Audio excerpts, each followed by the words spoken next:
तर धोकादायक ठिकाणी पर्यटकांच्या सुरक्षेची काळजी घ्या असं सुजाता सौनिक यांनी सांगितलं। राज्याच्या मुख्य सचिव आहेत सुजाता सौनिक यांनी प्रशासनाला हे निर्देश दिलेत। कुंडमळा येथे इंद्रायणी नदीवरील लोखंडी पूल कोसळून झालेल्या दुर्घटनेच्या पार्श्वभूमीवर मुख्य सचिव सुजाता सौनिक यांनी आढावा घेतलाय। सूचना न पाळणाऱ्या पर्यटकांवर कारवाई करण्याचेही निर्देश त्यांनी दिलेत। राज्याच्या मुख्य सचिव आहेत सुजाता सौनिक यांनी रेल्वे, मेट्रो, पोलीस, पालिका आणि प्रशासकीय अधिकाऱ्यांची बैठक घेतली। मंत्रालयात ही बैठक पार पडली। विविध दुर्घटनांमध्ये नागरिकांचे झालेले मृत्यू दुर्दैवी आहेत असं सुजाता सौनिक यांनी म्हटलंय। नागरिकांच्या सुरक्षेला सर्वोच्च प्राधान्य द्या असं सुजाता सौनिक यांनी सांगितलं। सर्व यंत्रणांनी एकत्रितपणे काम करावं असे स्पष्ट निर्देशही त्यांनी दिलेत।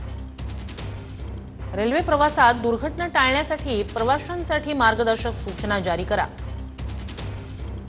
रेल्वे प्रवासात होणाऱ्या दुर्घटना टाळण्यासाठी मार्गदर्शक सूचना जारी करण्याचे निर्देश सुजाता सौनिक यांनी दिलेत। बैठकीत रेल्वे प्रवासी सुरक्षा आणि दुर्घटना टाळण्यासंदर्भातील उपाययोजनांवर चर्चा झाली।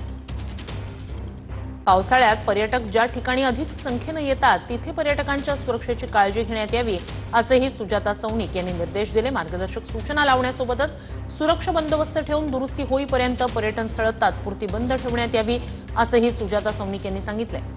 प्रशासन अथवा पोलीस यंत्रणेच्या सूचनेनंतर देखील दक्षता न घेणाऱ्या पर्यटकांवर योग्य ती कारवाई करण्यात यावी असे निर्देशही त्यांनी संबंधित यंत्रणांना दिलेत।